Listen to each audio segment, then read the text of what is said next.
Мислам дека средното училиште 8 септември никој пат не било пополно во последните 15 години. Ова гледка одамна ја посакувавме од општината, бизнис секторот, невладините организации, Министерството за образование, каде што за прв пат можеме да го организираме првиот саем на средното училиште. Овој саем го организира општина Газибаба заедно во соработка со Центарот за меѓуетничка соработка, Средното машинско училиште 8 септември и Асоциацијата на метално и електроиндустрија, што на сите сум особено благодарен.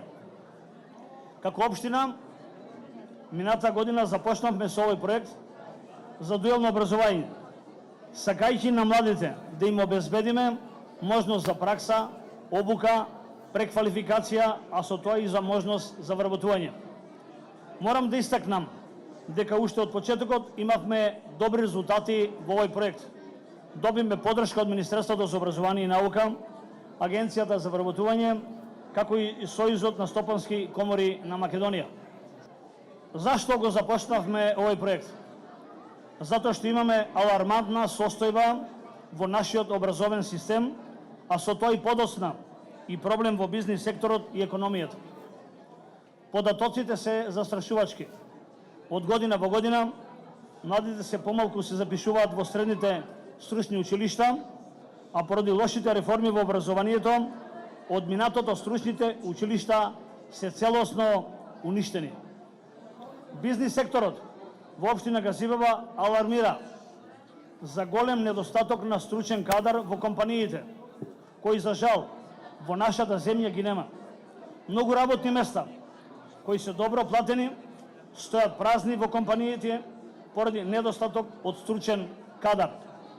Затоа решивме, како општина, да преземеме акција и да реагираме, ангажирајќи ги сите релевантни чинители.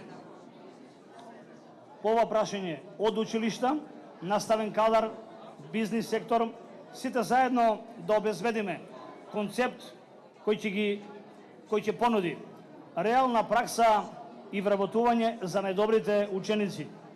Денес можам да кажам дека полека успеавме во овој процес. Гор сум што денес на овој прв саем имаме учество на 24 компании кои ќе ги запознаат учениците со своите можности и ќе ги мотивираат да се запишат и своето образование да го учат во средните стручни училишта. Овој процес интензивно изминатава година го помогнаа неколку држави европски, меѓу кои Австрија, Германија, Швајцарија, но сега тој процес го преземаме како дуално образование сите ние. И ќе мораме нашите компании да вложат во образованието. Ние да направиме простор да може да се вложува. Праксата да стане составен дел на образованието. Доста полагавме само тестови на знаење. Ќе мора практично нешто да научиме, да ги стекнеме тие вештини што ќе ни помогнат овие луѓе што се од компаниите повеќе да ве платат еден ден.